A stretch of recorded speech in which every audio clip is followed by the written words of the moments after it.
Assalamualaikum warahmatullahi wabarakatuh.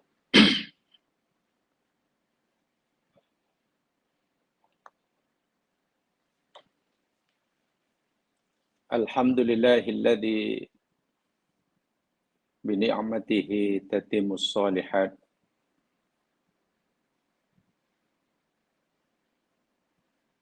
Segala puji bagi Allah, Tuhan yang dengan asbab nikmat-Nya menjadi sempurnalah segala kebaikan.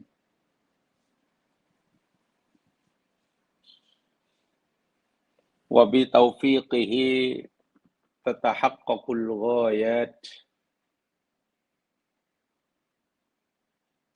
Dan dengan taufik dan hidayahnya jualah akan menjadi nyata dan menjadi pasti matlamat dan tujuan hidup. Wa bi balaihi kufiratis sayyiati wa rufi'atid darajat.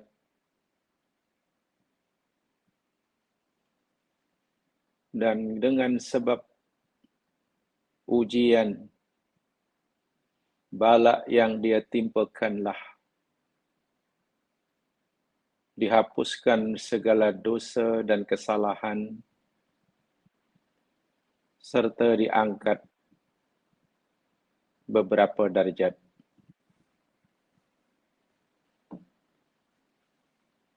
Allahumma inna nastahdika idza ajjana lailus syubuhat. Ya Allah, ya Tuhan kami, kami memohon petunjuk-Mu ya Allah ketika telah berlaku kegelapan syubhat. Wa nasta'inuka idza wahanatil quwa. Kami memohon pertolongan-Mu ya Allah ketika mana kekuatan kami menjadi semakin lemah. Wa nastarshiduka idza stabahat wujuhus subul. Dan kami memohon akan petunjuk-Mu ya Allah ketika jalan kebenaran sudah tidak menjadi nyata. Wal tabasat mafariqut tariq. Dan perbezaan antara jalan yang hak dan yang batil sudah menjadi kabur. Fasluk bina min dzalika ma tuhibbu wa tarda. Ya Allah, peganglah tangan-tangan kami, bimbinglah kami kepada jalan yang Engkau suka dan Engkau ridha. Wahdinallahumma siratan mustaqimah. Bimbing dan tunjukkan kami ya Allah pada jalan-Mu yang lurus. Salatan wassalaman daimain mutalazimain ala khatamin nabiyyin wal mursalin Muhammadin sallallahu alaihi wasallam al-mab'uts rahmatan lil alamin. Salawat dan salam semoga Allah sentiasa limpahkan kepada penutup sekalian Nabi dan Rasul yang diutus oleh Allah untuk membawa rahmat bagi sekalian alam, yakni Nabi Muhammad sallallahu alaihi wasallam berserta keluarga baginda, zuriat baginda, sahabat-sahabat baginda, dan siapa sahaja yang mengikuti jejak langkah dan ajaran baginda hingga hari di mana harta benda dan anak pinak tidak memberikan apa-apa manfaat dan faedah bagi sesiapa kecuali mereka yang datang berjumpa Allah Tuhan mereka dengan membawa hati yang saling. Ya Allah, kabulkanlah permohonan dan doa kami. Amin. Ya Rabbal Alamin.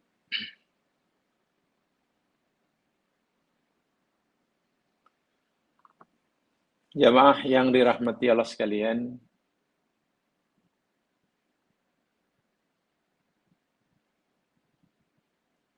dengan melafazkan kalimah basmalah, bismillahirrahmanirrahim, dan dengan mengikhlaskan niat kita semata-mata kerana Allah Subhanahu wa taala, karena apa yang dapat kita lakukan selama ini hingga saat ini, kemampuan kita melakukan suruhannya sekecil apapun, kemampuan kita meninggalkan larangannya seringan apapun, itu semua semata-mata kerana pertolongan Allah Subhanahu wa taala. Kita amat menyadari bahwa hakikat diri kita, siapapun kita, akan makna, hakikat makna kalimah hauqalah, la haula wa la quwwata illa billahil aliyyil azim.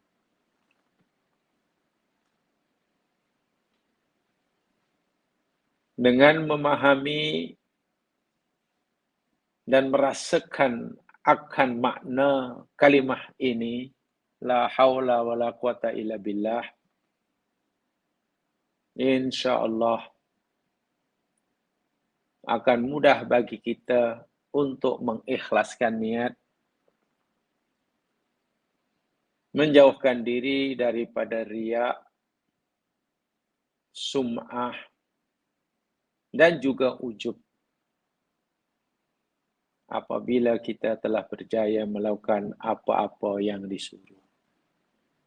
Kerana kejayaan kita melakukan amal semata-mata kerana pertolongan Dia. Kita mampu buat itu, mampu buat ini semata-mata kerana anugerah yang datang daripada Dia. Tanpa pertolongannya, kita hambanya yang tidak berdaya sama sekali. Sebab itulah, setiap kali kita berjaya melakukan suruhan atau meninggalkan larangan,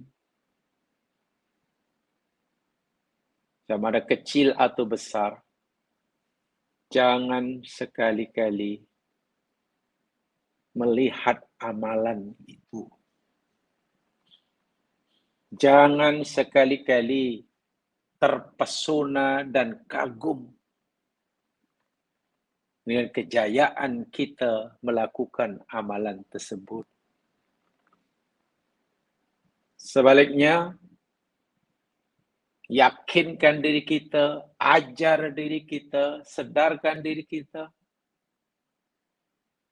Kejayaan yang kita capai itu semata-mata karena pertolongan Dia. Dengan itu, kita akan terus menambahkan kesyukuran kita pada Allah yang dengannya mudah bagi kita menutup mata kita untuk melihat amalan yang kita lakukan.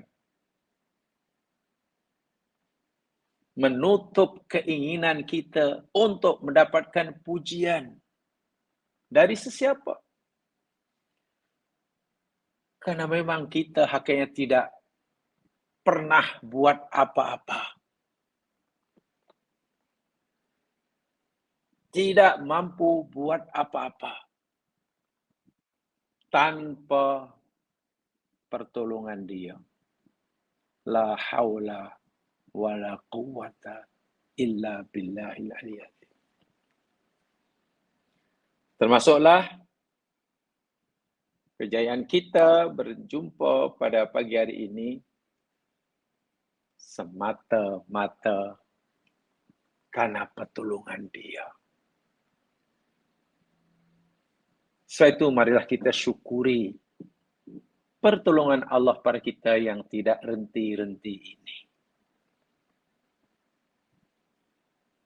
Mudah-mudahan dengan begitu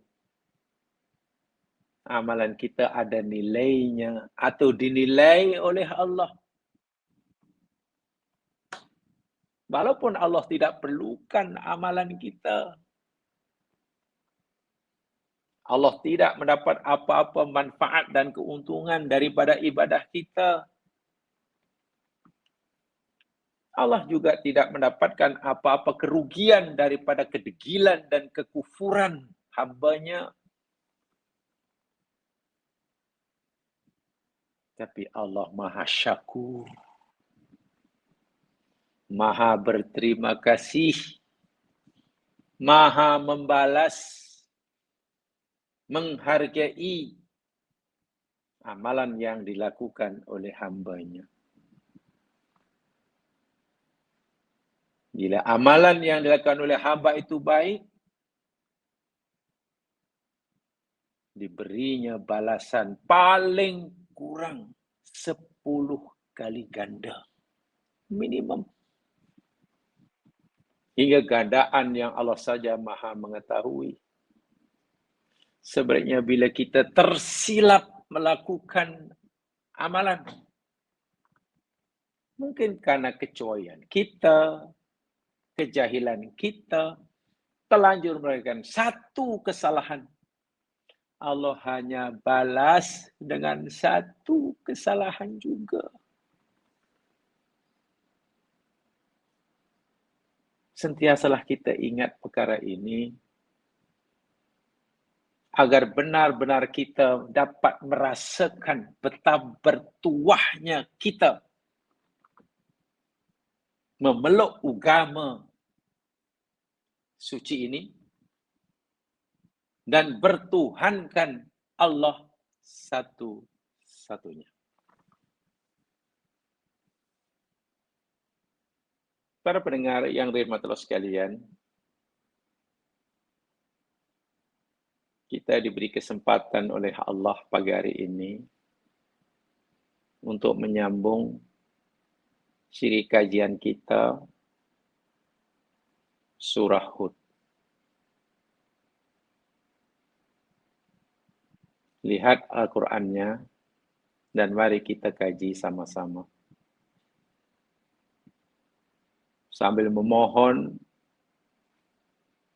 tunjuk Allah Subhanahu wa taala agar kita dibimbing olehnya dalam usaha kita memahami apa mesej yang sebenar yang Allah nak beritahukan pada kita melalui firman-Nya.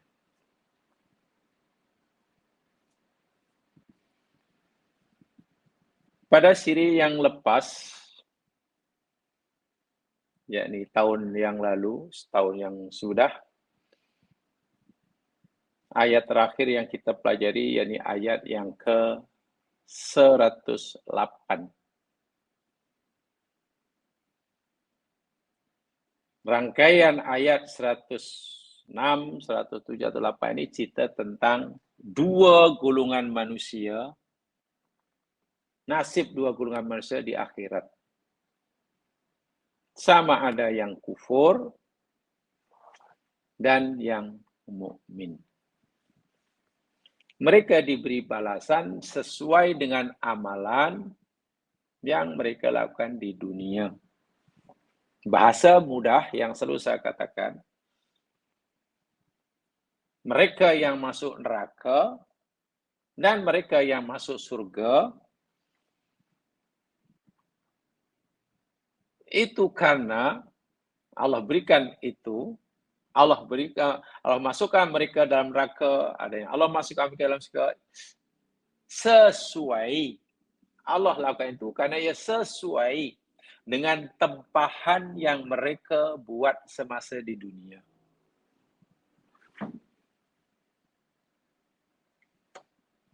Orang yang hidup di dunia ini hakikatnya sedang membuat tempahan tempat. Sama ada tempat yang ditempah itu surgakah atau nerakakah. Bila dan di mana mereka buat tempahan tempat di akhirat itu? Di sini dan kini.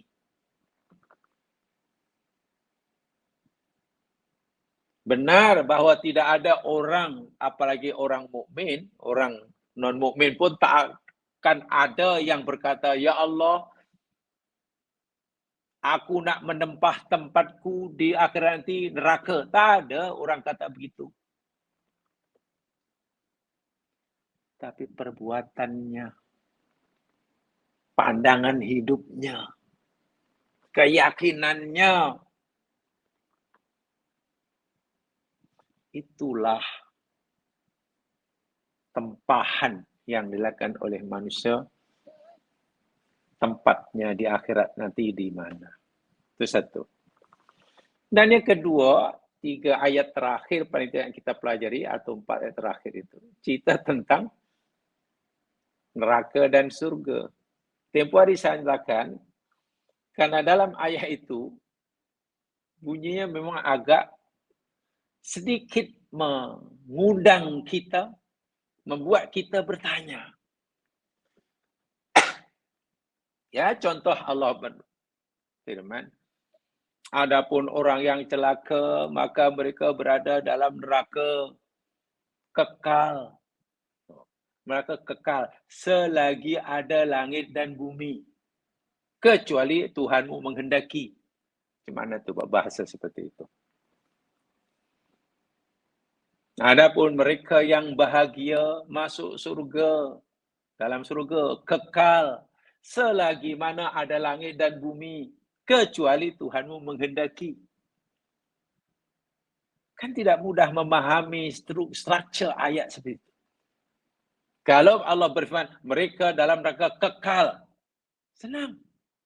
Oh, kekal. Mereka dalam surga kekal. Oh, tapi tidak. Mereka dalam neraka kekal selagi ada langit dan bumi. Apa maknanya? Kecuali Tuhanmu menghendaki. Mereka masuk surga kekal selagi ada langit dan bumi. Maknanya adakah kekalnya mereka dalam neraka surga itu? Ada kaitnya, ada syarat. Selagi langit dan bumi masih ada, mereka di neraka, mereka di surga. Bergantunglah. Kalau langit dan bumi masih ada, mereka ada masih di neraka atau di surga. Tapi bila langit dan bumi tak ada, ya mereka tak lagi di surga neraka. Apakah itu maksudnya? Kecuali Tuhanmu menghendaki. Lalu apa makna kecuali Tuhanmu menghendaki? Coba perhatikan 3 ayat atau 4 ayat terakhir. Kalau kita mau betul-betul tadabbur lah.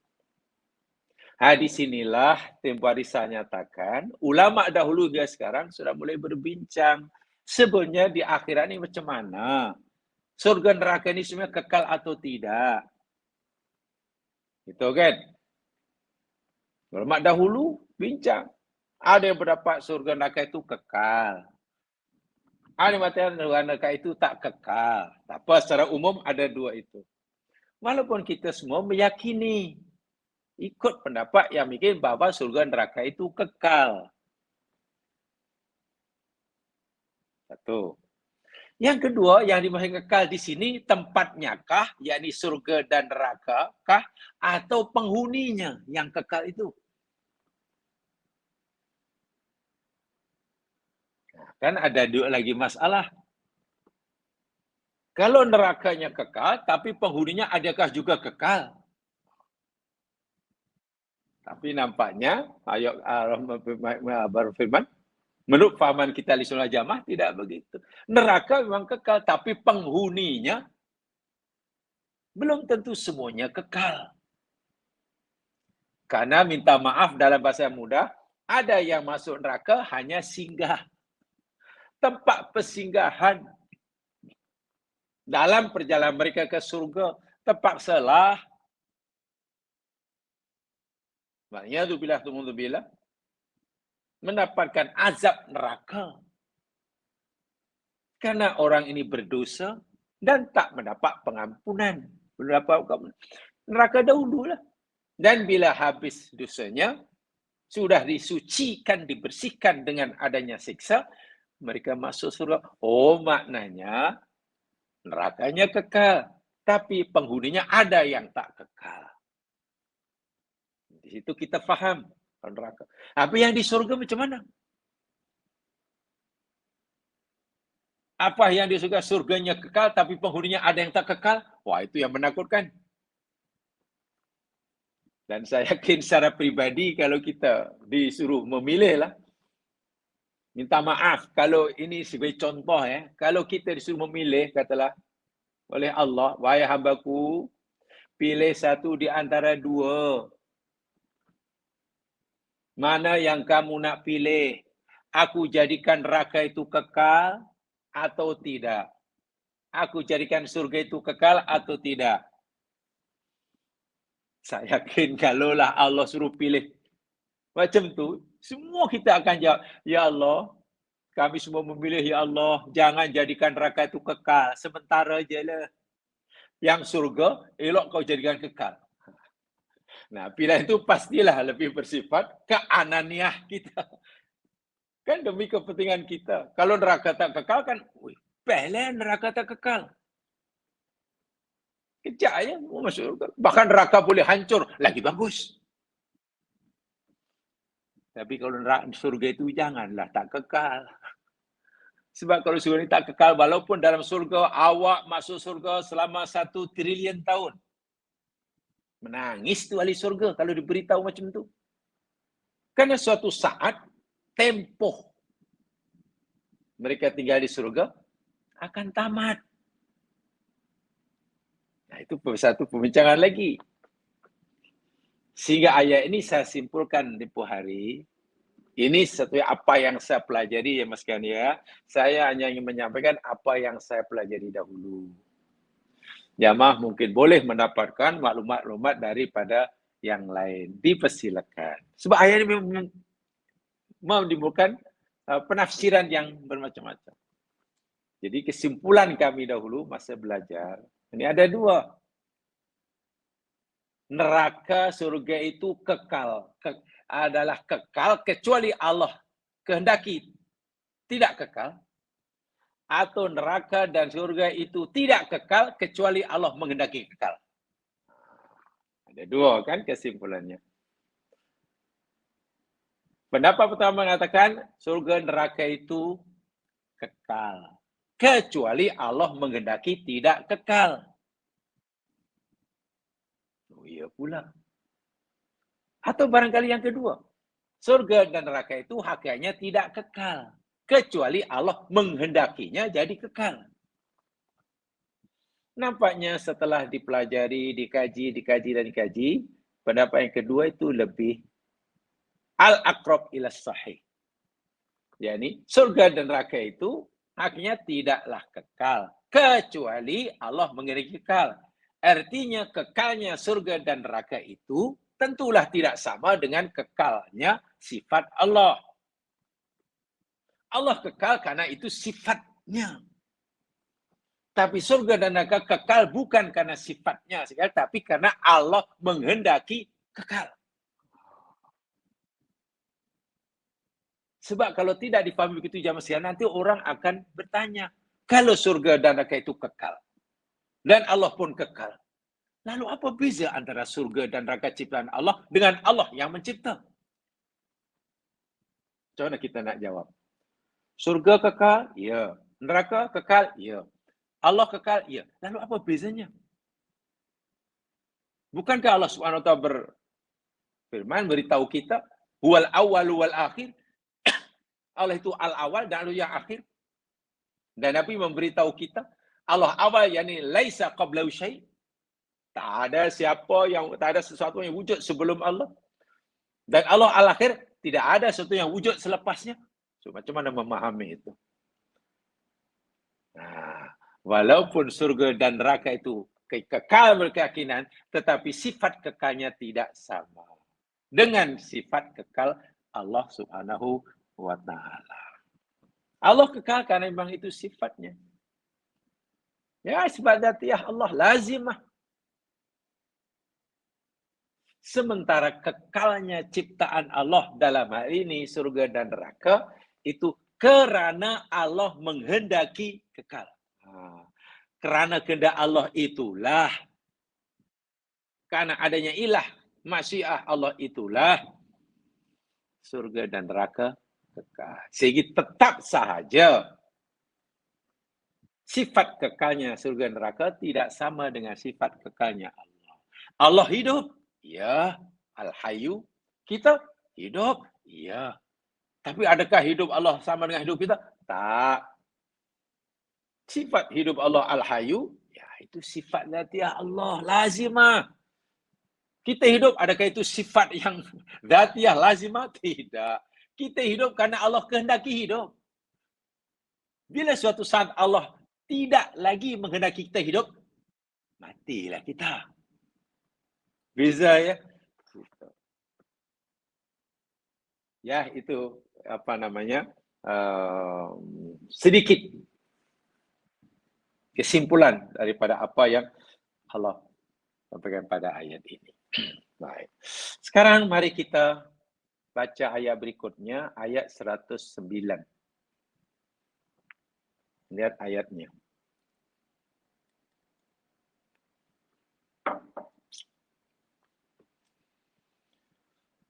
A'udzu billahi minasy syaithanir rajim.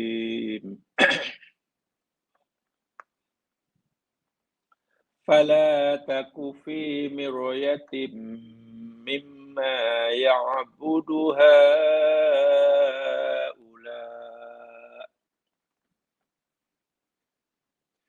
Maka janganlah engkau, wahai Muhammad, menjadi berada di dalam keraguan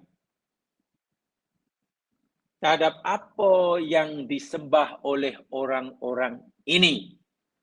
Maksudnya umat kamu yang kafir musyrik itu. Tak payah meragukan. Maknanya tak payah meragui akan kebatilannya. Begitulah. Jangan ada keraguan sedikit akan kebatilannya, kesalahannya, kesesatannya. Tidak. Karena 100%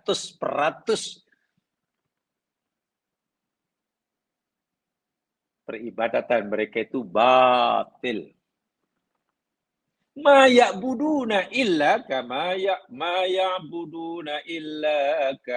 ya'budu aba'uhum min qabl. tidaklah yang mereka sembah, nih yang umat-umat kamu yang kafir musyrik sembah itu, kecuali sebagaimana apa yang telah yang disembah oleh tok nenek moyang mereka dahulu. Wa inna lamuwaffuhum nasibahum ghaira manqus.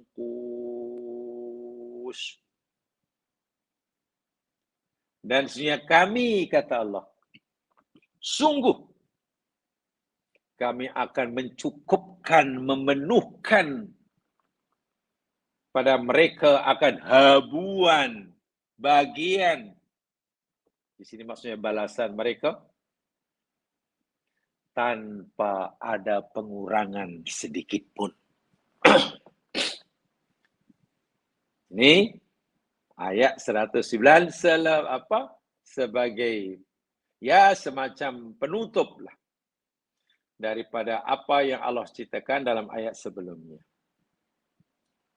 Sebagaimana biasa untuk mendapatkan keberkatan ilmu yang diwariskan oleh ulama-ulama kita dahulu, untuk mendapat manfaat ilmu yang ditinggalkan oleh ulama dahulu, agar mereka terus mendapatkan pahala yang mengalir dari ilmu yang mereka wariskan. Seperti biasa, saya ingin kutipkan beberapa tafsir yang diberikan oleh ulama tafsir dahulu. Apa adanya, tanpa ada komennya. Tanpa saya berikan komentar, tapi apa adanya. Pertama, apa kata Ibnu Katsir dalam tafsirnya? Ibnu Katsir dalam tafsirnya berkata begini. Yaqulullahu ta'ala fala taku fi millati ma yabudu haula. Firman Allah Subhanahu wa taala yang berbunyi fala taku fi millati mimma yabudu haula ay al musyrikun, banyak orang-orang musyrik. Innahu batil. Innahu batilun wa jahlun wa dhalalun.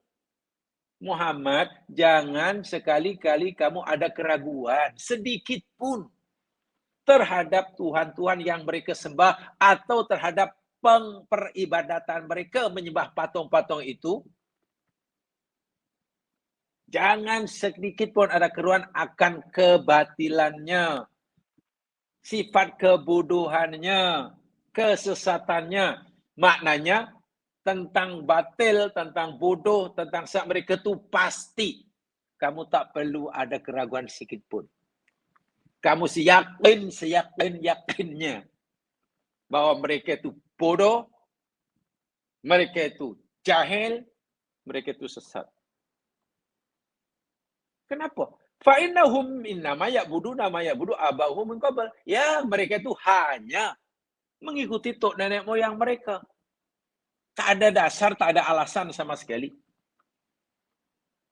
Jangankan alasan mereka dalil-dalil nakli yang turun daripada langit. Alasan-alasan akliyah menurut logik akal pun mereka tidak ada. Perbuatan mereka ini jangankan dibenarkan oleh dalil yang turun daripada langit. Akal yang waras pun tidak membenarkannya. Laisa lahum mustandarun fima hum fihi illa tiba'al bai fil jahalat. Mereka ini tidak punya apa-apa sandaran dalam beribadah mereka ini. Kecuali sematanya hanya ikut dengan membabi buta, taklid terhadap tok nenek moyang. Wa ya'ziyumullah ala dzalika atammal jaza. Nanti Allah akan cukupkan balasannya. Cukup. Sesuai dengan kesesatan mereka. Fayu'adzibu kafiruhum adzaban. Fayu'adzabu kafiruhum. Boleh. Fayu'adzabu kafiruhum boleh. Fayu'adzibu kafiruhum pun boleh. Boleh baca dua ya. Maka Allah akan menyiksa orang-orang kafir di antara mereka atau orang-orang kafir akan disiksa. Adzaban la yu'adzibuhu ahadan minal alamin. Allah akan siksa mereka dengan siksa yang Allah tak akan pernah timpakan pada siapapun di alam semesta. Wa in kana lahum hasanat. Macam mana pula kan mereka tidak semua jahat. Amalan orang-orang kafir musyrik ini yang masih dia tak semua jahat ya Allah, ada baiknya. Mereka suka tolong orang. Mereka punya jiwa sosial. Mereka ini pemurah. Mereka tidak suka menyakiti orang lain. Banyak amal baiknya ya Allah, macam mana pula kalau engkau nak siksa dengan siksa yang sepuas-puasnya, yang secukupnya. Wa in kana lahum hasanat, kata Ibnu Katsir. Ya, kalaulah jika sekiranya andai kata mereka ini punyalah amal-amal kebaikan semasa hidupnya, faqad wafahumullahu iyyaha fid dunya qabla al-akhirah. Ya, Allah Maha Adil. Dan Allah akan berikan balasan secukupnya bagi amalan baik mereka itu di dunia, bukan di akhirat. Bahasa mudah, mereka mendapatkan manfaat daripada amal-amal kebaikan yang mereka lakukan di dunia, dan manfaat itu mereka dapatkan di dunia. Di akhirat kosong. Artinya Allah tetap saja menghargai, menilai amal baik mereka. Dan Allah tetap saja memberikan balasan kepada mereka. Sebab Allah ini asyakur kan? Wa mallahu amaruka bidzallamil abid. Allah tidak akan menganiaya sikit pun pada hambanya. Tapi manfaat yang mereka dapatkan dari hasil perbuatan itu hanya mereka perlu di dunia. Di akhirat mereka akan mendapatkan balasan secukupnya bagi perbuatan jahatnya. Itu kata Ibnu Katsir. Kata Imam As-Sa'di. Ya, saya pilih-pilih saja ya, karena yang sama tidak. Kata Imam As-Sa'di dalam tafsirnya. Yaqulullahu subhanahu wa ta'ala, Allah berfirman kepada Rasul Muhammad sallallahu alaihi wasallam, nabinya, fala taku fi miryatin mimma ya'budu haula'il musyrikun. Maksudnya Muhammad, la tasuka fi khalihim. Tadi saya sebutkan, jangan sekali-kali kamu ada keraguan walaupun sedikit tentang siapa umat kamu yang menyembah patung itu. Keadaan mereka, nasib mereka. Wa annama hum alai batil, dan sunya apa yang mereka ada di atas itu batil. Tuhan yang mereka sembah itu batil. Penyembahan mereka itu batil. Peribadatan itu batil. Sesat. Falaisa lahum alai dalilun syar'iyyun wala aqliyun. Nah ini. Tadi sudah saya tersebut tadi. Imam Sa'di yang kata, mereka ini tidak punya alasan yang menjadi dasar, yang membenarkan perbuatan mereka menyembah patung. Sama ada alasan dalil akal, lebih-lebih dalil nakli, tak ada lah. Dalil syarak pun tak ada, dalil akal pun tak ada. Wa innama daliluhum, hanya saya, kalau mereka ini tak punya alasan menyembah patung, lalu apa alasannya? Takkan orang sanggup melakukan perbuatan, yakin melakukannya, bersedia berkorban untuk mempertahankan perbuatan yang mereka yakini benar. Kalau mereka tak ada dalil, mustahil.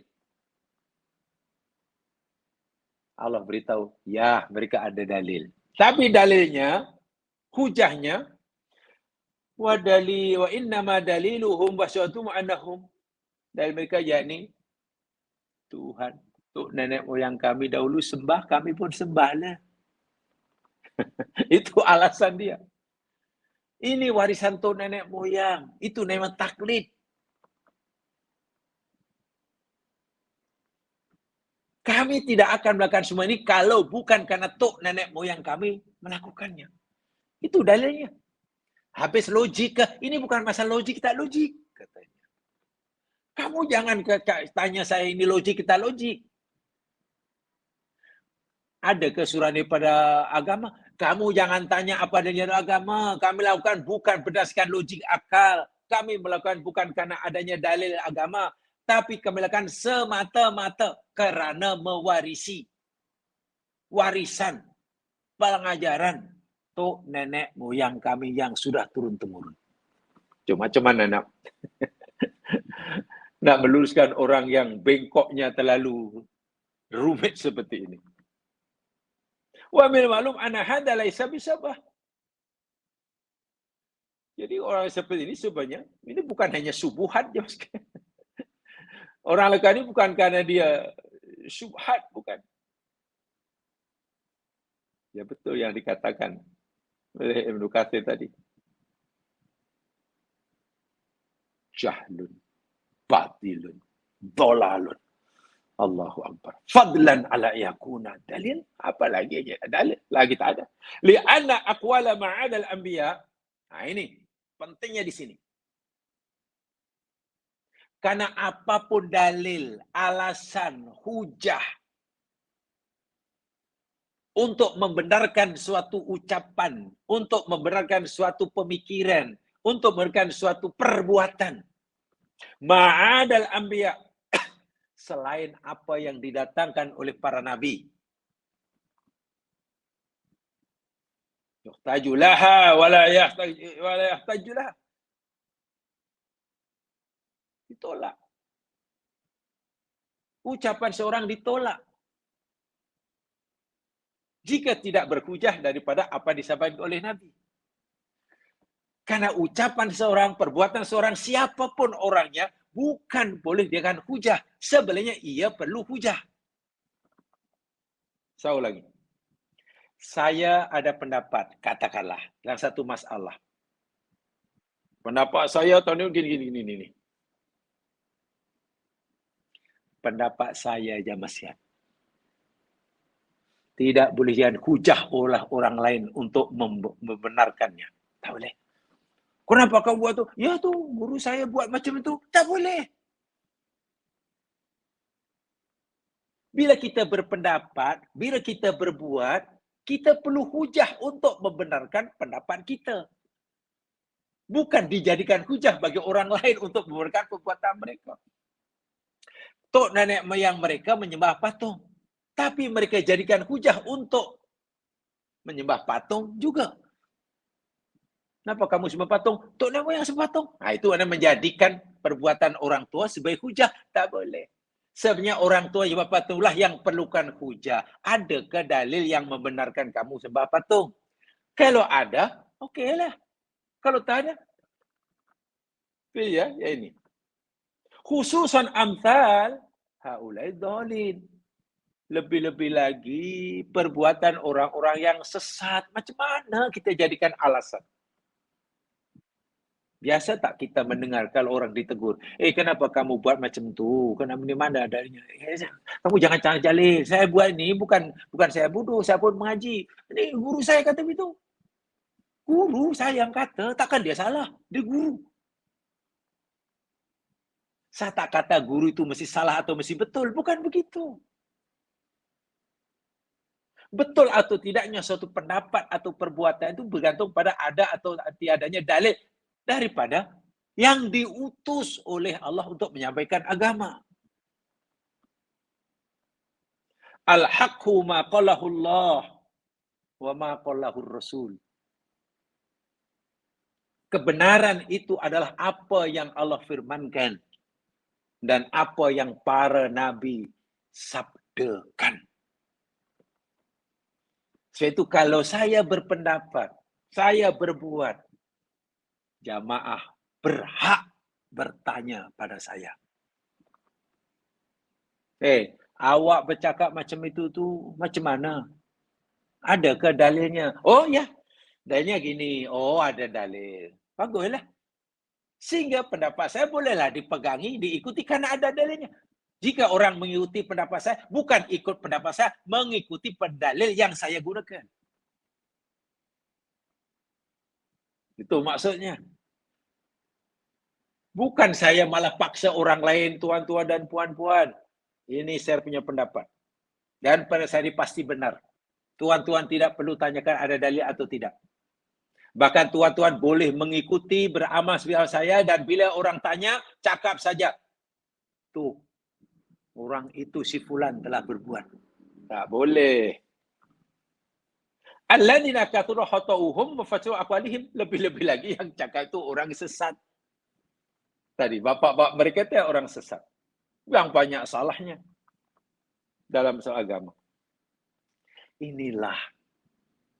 Bagi saya ini Imam As-Sa'di sangat mendalam ini. Pemahamannya bagi saya sangat cermat. Soalnya ya, orang-orang kafir Makkah melakukan kesalahan yang teruk, menyembah patung. Mereka tidak punya dalil dan alasan. Sama ada dalil akal, apalagi dalil syara. Sebaliknya mereka menjadikan perbuatan tok nenek moyang itu menjadi dalil dan alasan. Di situ kesilapan yang besar.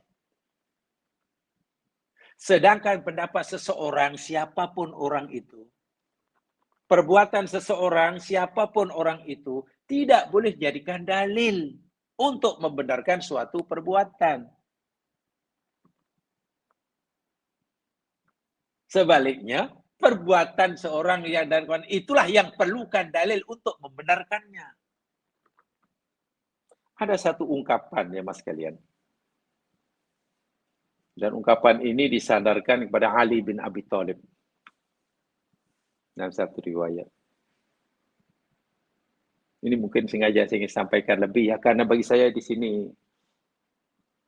salah satu poin pentingnya dalam ayat ini. Secara keseluruhan, ayat ini ceritakan, pertama, Nabi tidak boleh meragui kesesatan perbuatan orang kafir menyembah patung. Tuh, kita paham itu. Yang kedua, mereka ini melakukan itu semua tanpa dalil semata karena ikut orang tua. Gitu kan? Yang ketiga, ya Allah akan beri balasan lah secukupnya walaupun dia ikut-ikut. Jadi tak boleh mereka kata, ya Allah, kenapa kami engkau siksa? Kalaupun kami salah, kami hanya ikut aja tok nenek moyang. Tok moyang lah engkau siksa, janganlah kami. Tak boleh. A sesat, ya. B ikut A yang sesat, ya masing-masing ya. Yang kedua, yang ketiga. Yang keempat, perbuatan baik mereka Allah beri balasan, tapi hanya di dunia. Itu secara umum macam itulah ayat ini maksudnya. Tapi Imam As-Sa'di melihatnya agak dalam. Karena belum melihat mereka melakukan itu tidak ada dalil. Sebaliknya semata-mata karena menjadikan perbuatan itu memang sebagai alasan, sebagai dalil. Sedangkan perbuatan seseorang atau pendapat seseorang itu tidak boleh dijadikan dalil sebagai pembenaran untuk justify suatu perbuatan. Tak boleh. Kenapa buat begitu? Orang itu buat itu, takkan dia salah. Tak boleh. Perbuatan orang tak boleh kita jalin untuk justify perbuatan kita. Sebaliknya perbuatan kita atau perkataan seorang itulah perlukan dalil untuk membenarkannya. Nah, di sini salah satu riwayat disandarkan pada Ali bin Abi Thalib radhiyallahu an. Beliau pernah berkata begini. Al-haqqu la yu'rafu birrijali. Jemaah boleh ikutkanlah, bukannya panjang sangat. Yang saya kutip yang pendek saja. Al-haqqu la yu'rafu birrijali. Kebenaran itu tidak boleh dikenali dengan seseorang. Dengan yang berkata atau dengan yang berbuat. Dengan orangnya. Kebenaran itu panduannya, panduan untuk mengenal kebenaran itu bukan kepada siapa yang kata, siapa yang buat. Bukan. A'rifil haqq sya'raf rijalah. Kenali akan kebenaran dengan sebenarnya. Kamu akan dapat mengenali orang itu. Macam tu. Jadi orang itu dikenali karena kebenarannya. Bukan kebenaran dikenal karena orangnya. Saya nak pastikanlah benda ni betul ke tak betul. Tengoklah siapa yang kata. Yang kata tu fulan tu. Oh, kalau dia yang kata betul lah. Saya angguk. Tapi siapa yang kata? Yang kata tu yang si fulan. Kalau dia yang cakap pasti salah. Kan begitu kebanyakan kita cara berfikirnya. Itu tidak bijak ya mas sekalian. Itu sih banyak pasti sudah ada rasa fanatisme. Taklid kalau dalam bahasa kasarnya. Nak pergi belajar. Dia pergi belajar ke mana? Belajar kat sana. Siapa yang mengajarnya? Si fulan. Karena dia sudah yakin di sini. Bila si fulan pasti betul. Belum belajar pun sudah angguk-angguk. Ya, betul angguk-angguk. Yang mengajar belum sampai, yang mengajar belum cakap sudah angguk-angguk. Lain kali diajak oleh kawan. Jom kita pergi ikut join sana. Belajar apa? Belajar ini. Siapa yang ajar? Yang mengajar si fulan-fulan. Tak. Kalau dia mengajar, saya tak. Kawan tu belum cakap, belum pun dengar, dia sudah geleng-geleng kepala. Ditegur oleh Ali bin Abi Thalib orang yang seperti ini. Itu cara berfikir yang salah. Kebenaran itu tidak dikenali oleh siapa yang melakukan aturan-aturannya. Kenali akan kebenaran, kamu akan kenal orangnya. Orang akan dikenali dengan kebenaran. Bukan kebenaran dikenali oleh karena orangnya. Ini yang dihadapkan pada Ali ya. Ay wal haqu ma wafaqad dalil min ghairi tifadil katratil muqbilin. Maksudnya. Kebenaran itu yakni apa saja.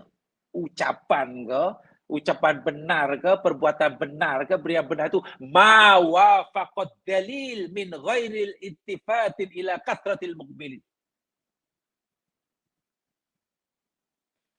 Apa saja yang menepati dalil. Ya, kita tahu dalil yakni Al-Quran atau hadis Nabi yang sahih lah. Atau atar sahabat yang boleh diterima. Tanpa memandang kepada banyak atau sedikitnya, ramai atau tidaknya orang yang mengamalkannya. Oh, ini banyak orang buat, ini pasti betul. Takkan benda macam ni betul. Tengok yang buat pun sikit. Tak juga. Bukan begitu cara berfikirnya. Ramai atau sedikitnya orang yang mengamalkan, yang menerimanya, tidak boleh dijadikan ukuran mutlak untuk menentukan suatu itu benar atau salah. Ya. Sebaliknya untuk menentukan benda itu betul atau salah, atau tak betul, sesat atau tak sesat, macam mana cara menilainya? Tengok. Sesuai atau tidak. Yuwafiqud dalil atau tidak. Sesuai dengan apa yang Allah kata atau Nabi kata atau tidak. Situ poinnya. Kalau sesuai, benarlah. Walaupun yang mengatakannya mungkin lebih muda daripada kita. Walaupun yang mengatakannya itu katakanlah orang kita tak sukai. Sebaliknya, jika yang dikatakan itu menyalahi dalil, itu salah. Walaupun yang mengikutinya ramai. Dan yang mengatakan pula orang yang paling kita sukai. Boleh kita membebaskan diri kita dari cara berfikir seperti itu. Memang tidak mudah. Karena kita mesti adil. Al-haqqu min rabbik. Kebenaran datang daripada Tuhanmu. Sampai kepada kita, boleh jadi melalui A, B, C, D, dan seterusnya. Tak jadi masalah. Mungkin kebenaran itu kita dapat dari Allah. Mungkin kita dapat daripada, suara datang dari surau itu kecil aja. Di pedalaman, pakai lampu pelita. Tapi ya Allah, betul lah. Setelah di cross check dengan Quran hadis betul, jangan terima. Tapi jika pendapat itu tak betul, tidak mendapati dalil, walaupun disampaikan oleh gedung-gedung di Balai Rung Sri, hotel 7 bintang sekalipun, dihadiri oleh ratusan orang dengan grand sekali, salah. Artinya dalam menilai kebenaran, jangan kita terpesona, terpedaya oleh ramai atau sedikitnya orang yang menerima, oleh orang yang menyampaikannya tidak. Walaupun benar, orang yang menyampaikan bila ia ada ilmu yang banyak, ya, tentu lebih meyakinkan. Nah, gitulah. Dibanding orang yang mungkin kurang ilmu banyak. Tapi bukan sebagai tanda arasnya. Tanda aras tayu pengukur kebenaran tetap saja sesuai atau tidak dengan dalil. Begitu. Bukan pada banyak dasinya. Fal haqqu la yuzanu birrijal. Kebenaran itu tidak boleh ditimbang-timbang, diukur, diterima atau tolak kerana orang yang menyampaikannya, orang yang menerima banyak atau sedikit. Bukan. Wa inna ma yuzanur rijal bil haq. Sesungguhnya seseorang itu ditimbang dan dinilai pada kebenaran yang ia pegangi. Kalau seseorang itu berpegang pada kebenaran, tinggi nilai orang itu, walaupun dia hanya seorang. Jika satu kumpulan itu menerima kebenaran, maka kumpulan yang tadi sangat bernilai di sisi Allah. Walaupun mungkin hanya kumpulan kecil. Tempat belajarnya pun mungkin kipas angin pun tak ada. Faham? Wa mujarradin nufurin nafirin. Bukan semata-mata ini ramai ke sedikit. Oh, kalau yang ramai pasti betul. Oh, kalau tempatnya mewah pasti betul. Bukan. Saya cerita tentang untuk menilai kebenaran je mas sekalian. Menilai kebenaran. Al-haqqu min rabbik. Daripada Allah. Datangnya boleh jadi. Ya Allah. Datang pada kita mungkin boleh jadi. Daripada orang yang kita anggap ya tak layak. Saya yakin ya mas sekalian. Jamaah pasti punya ada pengalaman masing-masing ya. Saya yakin itu. Jamaah pasti punya paling yakin. Punya pengalaman masing-masing. Terus terang ya, ini sekadar cerita, hanya cerita sedikit pengalaman tapi bagi saya sangat berharga lah. Bukan banyak sangat, ya sedikit saja. Ya mungkin alhamdulillah sedikit banyak Allah bagi kita peluang untuk punya masa belajar lebih daripada dahulu sekarang.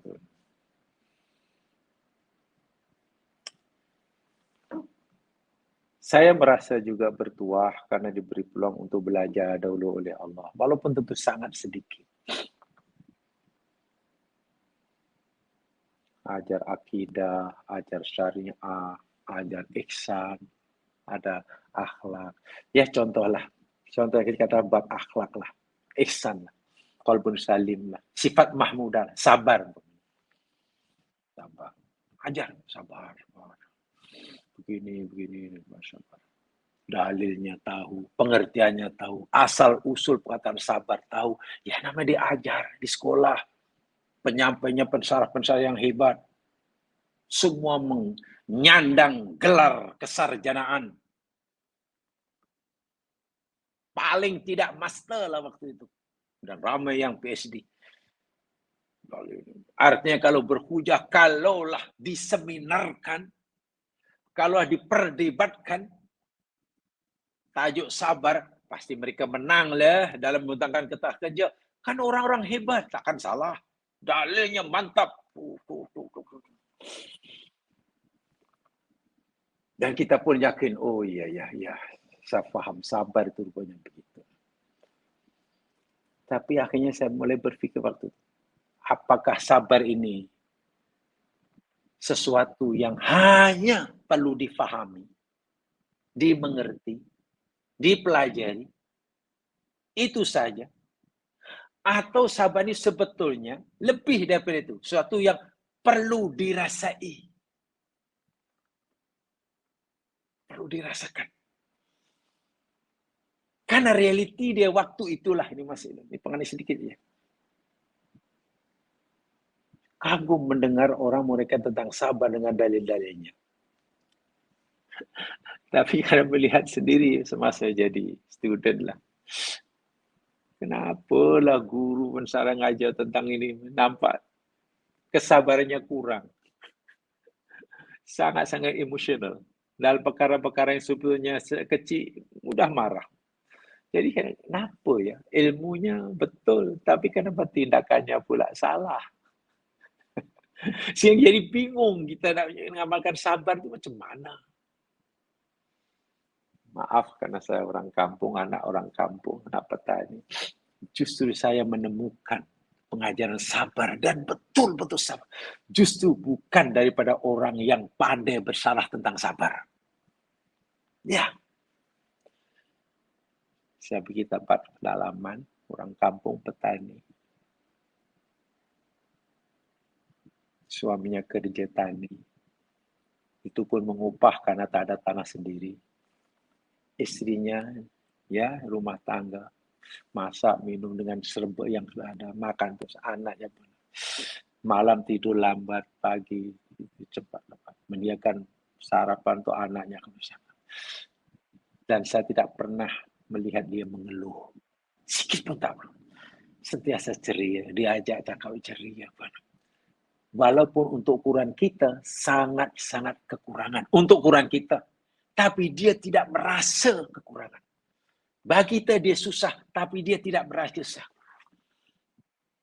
Bagi mereka, mesti belajar hidup itu pilih jalani. Maknanya betul-betul sabar. Sabar dalam kata pantang menyerah. Tanpa luntur semangatnya. Terus berusaha. Karena Allah sendiri akan menentukan hasilnya. Dia hanya berusaha. Tidak ada mengeluh, tidak ada menyalahkan siapa. Tidak. Saya kata, orang yang luar biasa sabarnya. Walaupun mungkin dia belum tahu ayat sabar itu, apalagi pengertian sabar. Ayat tentang sabar pun tak hafal. Justru saya mendapatkan kebenaran sabar itu dalam tindakan orang tadi. Yang minta maaf bagi banyak orang biasa, orang susah. Apa saya mesti menolaknya? Dan saya hanya merasa puas menerima salahan sabar daripada profesor-profesor semata-mata. Bukan profesor tadi salah, bukan. Tapi secara pribadi lah, saya lebih kagum kepada si orang miskin di kampung tadi. Bab sabar ya, bukan bab yang, walaupun jika masuk ke peperiksaan, gagal. Ya pasti gagal lah, nulis pun tak tahu. Inilah kebenaran. Kita mesti kutip, dan kalau kita nak belajar sabar, karena sabar ini perlu dirasai, dijiwai, ya saya lebih yakin lah untuk belajar pada orang yang tadi daripada di universitinya. Betul. Saya ikhlas. Dan itu banyak belajar seperti itu. Au muhabbatil muafiqin la yadu ala sihhati qaulin au fasid. Tengok. Cinta kita pada seseorang A tidak menunjukkan, janganlah kita jadikan ia sebagai pembenaran. Janganlah kita jadikan sebagai justifikasi untuk membenarkan perbuatannya. Karena terlalu suka, pasti semuanya betul. Karena kita tak suka, semuanya salah. Tak boleh. Karena terlalu suka pada tok nenek moyang, semuanya betul. Bal kullu qaulin yahtajulah. Setiap pendapat, setiap tindakan wajib perlu ada hujah. Bukannya tindakan dan ucapan itu yang dijadikan hujah. Khala qaulin Nabi sallallahu alaihi wasallam, selain ucapan Nabi. Kalau ucapan Nabi, itu jadi hujah. Perbuatan Nabi itu jadi hujah, tak perlu hujah, tak perlu dalil. Perbuatan ucapan Nabi itu jadi dalil, tak perlu dalil. Perbuatan kita, ucapan kita, siapapun kita, kumpulan banyak, kumpulan kecil di mana belajarnya, perlu dalil bagi untuk membuktikan kebenarannya. Tak boleh dijadikan dalil. Tapi kasratul atba'i laisa dalilan ala sidqid dakwah. Malangnya kebanyakan pengikut ini tidak perlu. Gagal mereka dalil atas kebenaran dakwaannya. Dia hanya mendakwa kami benar, tapi gagal memberikan dalilnya. Ini masalahnya. Kama anna qillatul atba' laisat dalilan ala dha'fiha aw fasadiha. Tapi ini tidak bermakna sedikitnya pengikut menjadi bukti salahnya, batilnya pendapat dan perbuatannya. Tak boleh. Oh, pendapat dia mesti salah. Oh, tidak ambil salah. Mana dalilnya dia salah? Tu, sikit dia yang ikut. Salah lah. Tengok tempat belajar pun macam tu. Pasti salah lah. Yang dia pasti betul. Mana tahu? Tengok ramai orangnya. Pendapatnya. Nah, cara berfikir sini hendaklah tolong diperbetulkan. Cara berfikir itu tidak betul. Tidak betul. Perlu dibetulkan. Sebab itulah Nabi SAW dalam hadis sahih riwayat Bukhari Muslim daripada Ibnu Abbas radhiyallahu an, baginda bersabda, "Uridat alayyal umam," diperlihatkan kepada aku umat-umat manusia yang ramai. Fara'aitun nabiyya wa ma'ahur rahid. Aku melihat Nabi. Ini dalam peristiwa Isra Mi'raj ya. Aku melihat ada Nabi yang pengikutnya ramai sungguh. Ramai sungguh.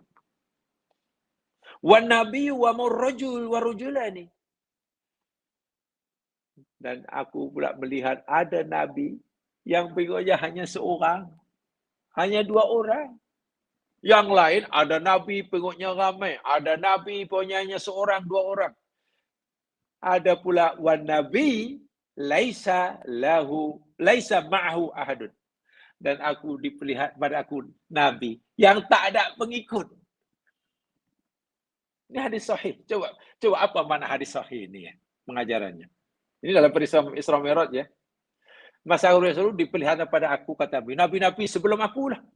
Lalu aku lihat Nabi, ramai pengikutnya. Allahu Akbar. Sementara ada Nabi pula, pengikutnya sikit dia. 1 orang, 2 orang, 3 orang aja. Bahkan yang aku rasa pelik, ada seorang Nabi, tak ada yang mengikutinya. Pertanyaannya, adakah Nabi yang tak ada pengikut itu maknanya Nabi yang salah? Dan yang banyak pengikut itu pasti benar. Ya, baik. Pertama, semua Nabi pasti benar. Itu yang pasti. Semua Nabi itu benar. Tapi kalau semua Nabi itu pasti benar, kenapa ada Nabi yang banyak pengikutnya, ada Nabi yang sedikit, bahkan Nabi yang tak ada pengikut? Nah, itu memberitahu kita bahwa kebenaran itu mesti diukur, ditentukan, dinilai pada ada atau tiada dalil. Semua Nabi itu dapat wahyu daripada Allah. Nabi yang diutus maksudnya ya. Pasti benar lah. Ada yang mengikuti ke, tidak ada, tak ada masalah. Paham? Jangan hanya kan Nabi itu tak punya pengikut, mana Nabi itu salah. Tak, dia tetap benar. Kenapa? Karena ada wahyu. Yang ramai pengikutnya, benar juga. Jadi jangan kita mengatakan begini, oh kalau ramai pengikutnya, kalau seorang Nabi itu ramai pengikutnya, mana nilai kebenaran ajarannya bertambah. Tapi jika pengikutnya sedikit atau seorang Nabi tak ada pengikut, maka nilai kebenarannya terjejas. Sama sekali tidak. Ingat, al-haqqu mir rabbik. Kebenaran itu dari Tuhanmu. Semua orang menerima Al-Quran, nilai kebenaran Al-Quran tidak akan bertambah. Tak. Semua orang tolak Quran, nilai kebenaran Al-Quran tidak akan berkurang. Tidak. Quran bukan macam buku karangan, buku ilmiah yang dikarang oleh sarjana. Kalau ada seorang sarjana, seorang cendekiawan mengarang buku, lalu bukunya terlajak laris. Bukunya terlajak laris. Bestseller. Dibaca oleh ribuan orang. Ya, si pengarang itu, wah, jadi pujaan lah, jadi idola lah, tersohor lah. Karena peminatnya ramai. Bukunya disanjung. Wah, nilai kebenaran sudah semakin. Tapi bila buku yang dikarang tak ada yang membaca, tak ada yang beli, habislah pengarangnya. Buku itu tak ada nilai, campak dalam sampah. Quran tak macam itu. Kebenaran tak macam itu. Kebenaran itu datang pada Allah. Ada pengikut, tak ada pengikut, ia tetap benar. Ramai pengikut tidak akan menambahkan nilai kebenarannya. Tidak ada pengikut, tidak akan mengurangi nilai kebenarannya. Paham ya?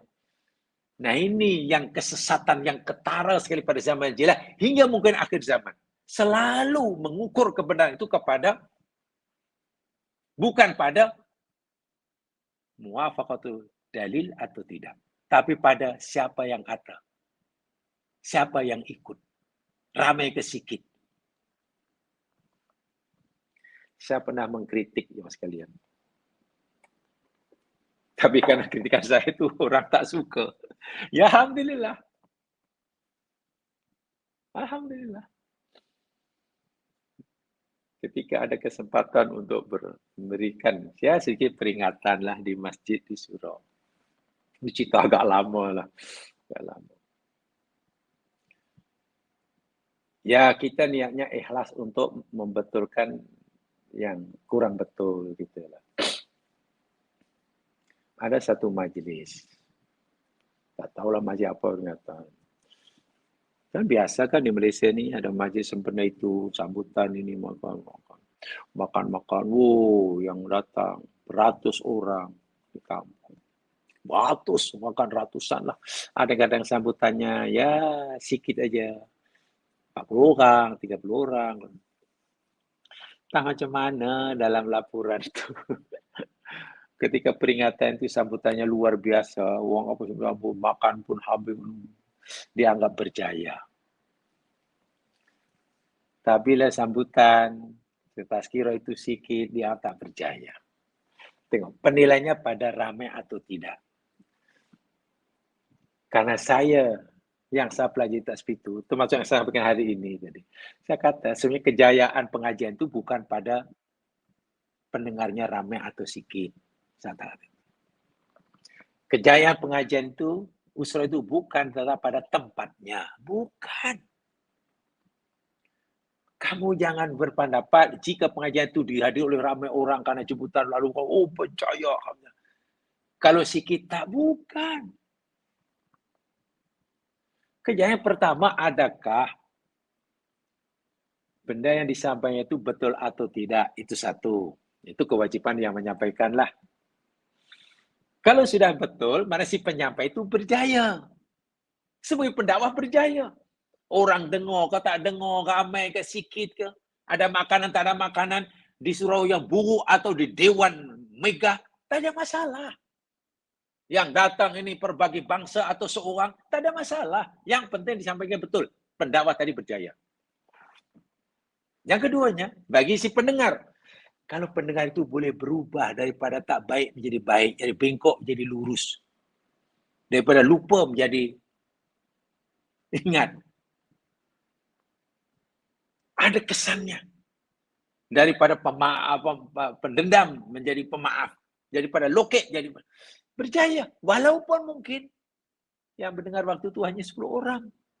Disampaikan di surau yang hanya pakai minyak pelita, lampu pelita. Coba apa maknanya dengar oleh ramai orang yang kemudian sambutan luar biasa berjaya. Di mana? Apa sebenarnya tanda ukuran kejayaan itu?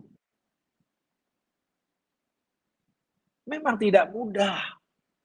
Tapi orang biasanya, ya paling-paling kalau yang sambutan ramai, ya ada rasa puas lah, bangga. Apa perlu kita bangga melakukan satu amalan? Tadi di awal sudah saya sebutkan, bila kita berjaya melakukan satu amalan, tidak perlu bangga, syukur. Karena tanpa pertolongan Allah. La haula wala quwata illa billah. Tengok. Ada Nabi, pengikutnya ramai. Ya Alhamdulillah, Nabi betul. Pengikutnya pula ramai yang pandai menilai kebenaran. Ada Nabi pengikutnya hanya sikit. Nabi betul. Tapi yang nampak kebenaran hanya sikit, tak apa. Ada Nabi, betul. Tapi tak ada pengikut. Apakah maknanya Nabi menjadi tidak betul hanya karena tak punya pengikut? Tetap betul. Adakah Nabi tadi gagal? Tetap berjaya. Inilah bagi saya maklumat sangat penting di dalam ayat ini yang sedikit disinggung sedikit sepertinya. Jadi Imam As-Sa'di sebenarnya bagi saya macam membuka pintu lah. Membuka pintu supaya kita mendalami lebih lanjut. Jadi ketika beliau menyatakan orang kafir ini bila tanya kenapa kamu sembah atau dah ikut nenek moyang, itu ya. Tak ada dalil, tak ada apa. Walihada qala ba'dus salaf. Sebab itulah sebagian ulama salaf berkata. Apa kata ulama salaf? Alaika bil haqq walau tastauhasal min qillatis salikin. Hendaklah kamu sentiasa berpegang teguh kepada kebenaran. Ya. Pegangi kebenaran itu. Join sama. Datangi. Istiqomah. Wala tastauhu min qillatis salikin. Jangan kamu sedikit dipengaruhi menjadi lemah hanya karena sikitnya orang yang mengikutinya. Bila kita dah tahu benda itu benar, pegangi. Jangan lepaskan. Jangan sedikit membuat kamu kendur, membuat kamu lemah, mendapat kamu putus asa hanya karena sikit orang yang mengikutinya. Sikit orang yang menerimanya. Alah, lebih tak glamour lah. Nah ini masalah kalau masalah dakwah glamour tak glamour ni payahnya ni. Ini tak glamour lah. Ada ke dakwah glamour tak glamour? Allahu Akbar walillahil hamd. Wa iyyaka wal batil. Jauhi oleh kamu perbuatan batil. Perkataan yang batil, buang. Cakap yang batil, buang. Perbuatan batil, buang. Wala taghtar bi kathratil halikin. Dan jangan kamu terpesona, terperdaya dengan ramainya orang-orang yang rusak. Benda itu batil, akhirnya kita seronok. Suka. Pasal apa? Ramai yang buat. Sehingga kebatilan menjadi tertutup. Kebatilan sudah bertukar menjadi kebenaran hanya karena ramai pengikutnya. Allahu Akbar. Kebenaran sudah bertukar menjadi kebatilan hanya karena pengikutnya sikit. Allahu Akbar. Jangan sekali-kali. Itu pesanan ulama salaf. Fa'inal haqqa la yu'rafu birrijal. Karena kebenaran itu tidak boleh dikenali dengan ramai atau sedikitnya pengikut pengamalannya. Mahma balagha ilmuhum aw kana manzilatuhum. Ini agak keras nih. Ini pedas. Ini sangat pedas nih. Kebenaran itu tidak boleh dikenali atau diukur dengan siapa pengucapnya. Bukan. Siapa pelakunya. Bukan. Mahma balagha ilmuhum au kanat manzilatuhum. Setinggi manapun ilmunya. Semulia manapun kedudukannya dalam masyarakat. Bukan keras tuh bahasanya. Ini bukan bahasa saya ya mas kan ya. Jangan salah paham. Ini saya hanya membaca saja. Jadi bukan bahasa saya. Kebenaran tidak boleh dinilai, diukur, ditentukan oleh siapa yang mengatakannya, siapa yang melakukannya. Setinggi manapun ilmu dia, semulia mana seagung mana kedudukannya. Fakullu ahadin yu'khadhu min qawlihi wa yutrak. Karena tiap-tiap seseorang itu ada kemungkinan. Pendapatnya, perbuatannya, boleh kita ambil. Tapi juga ada kemungkinan, pendapatnya, perbuatannya, boleh kita tinggal. Sentiasa ada kemungkinan. Kita boleh ambil, mungkin boleh. Jika ia benar, dan kita boleh tolak. Dan nilai kebenarannya bukan pada orangnya, tapi pada yang disampaikan itu, ma faqad dalil atau tidak. Illal ma'sum. Kecuali yang berpendapat, yang kata, yang buat itu orang yang maksum. Yakni Rasulullah. Kalau Rasulullah kita tak ada pilihan. Nabi kata samina wa ta'na. Nabi buat samina wa ta'na. Kita tak ada pilihan. Ya terpulanglah, awak boleh ikut. Dapat Nabi ini manusia juga. Boleh jadi betul, boleh jadi silap. Tak boleh. Untuk Nabi tak boleh. Untuk Nabi tidak boleh. Kita mesti terima apa adanya. Walidzalika fa inna 'alal muslim ay ya'rif al-haqqa wa yattabi wa la ya'rifu bi'alim aw qa'id. Sebab itulah bagi setiap muslim wajib mengenali kebenaran, mengetahui kebenaran, mengikuti kebenaran. Wala ya'rifu bi'alimin qa'id. Dan tapi dengan syarat mengetahui kebenaran tadi bukan semata-mata pada si penyampainya, tapi kepada wafaqat dalil atau tidak. Muwafaqatul dalil atau tidak. Jika yang penyampaian itu menepati dalil, maka itulah kebenaran. Siapapun yang menyampaikannya. Apalagi yang menyampaikan itu orang yang memang berilmu. Orang boleh teladani, Masya Allah. Semakin meyakinkan kita. Tapi jika sekiranya yang menyampaikan itu kata orang yang kurang berilmu sedikit berbanding kita. Tingkah lakunya katalah mungkin belumlah sesempurna mana. Tapi yang disampaikannya perkara ini betul. Ya kita wajib terima. Jangan awak ni apa. Perangai pun tak senonoh. Betul. Tapi yang disampaikan itu betul. Dia katakanlah minta maaf. Ya. Minta maaf sekali minta maaf. Contoh. Katalah orang tu kata apa? 2 campur 2. 4. Berani kita menolak? Tak berani. Walaupun yang menyampaikan itu katalah pembohong sekalipun. Si kaki kelentong sekalipun, bila dia cakap 2 campur 2, 4, kita percaya. Jangan, bohong lah, saya tak percaya lah. Awak ni kaki kelentong. Semua orang tahu awak kaki kelentong. Dia 2 campur 2, 4. Macam mana? Apalah sini? Jadi artinya kebenaran 2 campur 2 4 itu tidak akan kurang sedikit pun dari kebenarannya walaupun disampaikan oleh orang yang pembohong. Itulah. Sebaliknya jika ada orang kata 2 campur 2 ada 5, salah dan kita wajib tolak. Walaupun yang menyampaikan ini kata orang yang jujur, orang yang alim, orang yang warak. Kejujuran seorang, kealiman orang, kuatnya ibadah seorang tidak akan membenarkan 2 campur 2 ada 5. Faham ya? Itu maksud panduan apa namanya cara fikir yang salah ini. Sebab itu Ali berkata, la tu'raful haqqu birrijal, a'riful haqqa ta'riful ahlu. Dan ulama berkata, man arafal haqq birijal hara fi mutanahatid dalal. Masya Allah. Man arafal haqqa birrijali hara fi mutahatil dalal. Siapa yang mengenali kebenaran hanya dengan bersandarkan figure seseorang yang menyampaikan semata-mata, maka ia akan bingung. Akan terus berada dalam kebingungan.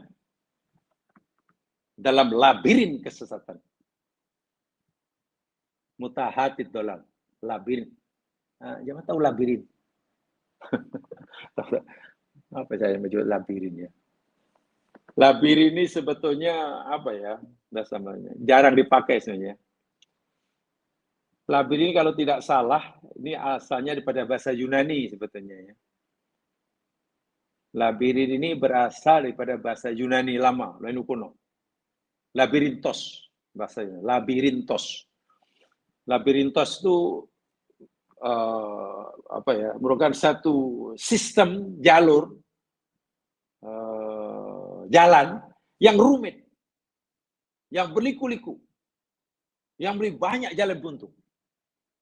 Kata kita pergi satu tempat, jalannya susah, rumit, berliku-liku dan banyak jalan buntu. Sehingga kalau tak cermat betul, kita akan sesat. Nah, sistem jalan yang rumit, susah, berliku-liku, banyak jalan mati, itu dipanggil labirintos. Orang yang mengenali kebenaran, bedakan orangnya, penyampainya, maka orang itu sebenarnya telah berada dalam kebingungan labirin kesesatan. Jadi bila masuk jalan yang berliku-liku, yang susah untuk diingat, banyak jalan mati, susah nak keluar. Itu ucapan ulama dahulu dengan bahasa yang agak tinggi ya. Agak tinggi. Jemaah sekalian, saya persilakan jemaah untuk mendalami ucapan Ali bin Abi Thalib ini.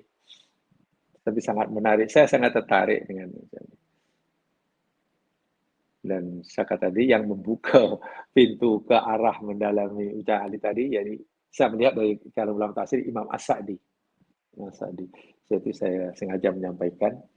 Ya, setelah itu saja dahulu. Selebihnya saya serahkan kepada jemaah sekalian. Tolong baca rajin-rajin, insya-Allah akan dapat memahami. Yang benar pada Allah jua, yang silap oleh saya sendiri. Mudah-mudahan Allah tujuan kita jalan yang diridainya. Amin ya rabbal alamin. Subhanakallahumma bihamdika asyhadu an la ilaha illa anta astaghfiruka wa atubu ilaik. A'udzu billahi wal 'asr innal insana fi khusr illa alladziina aamanu wa 'amilus shalihaat wa tawassaw bil haqq wa tawassaw bis sabr. Assalamualaikum warahmatullahi wabarakatuh.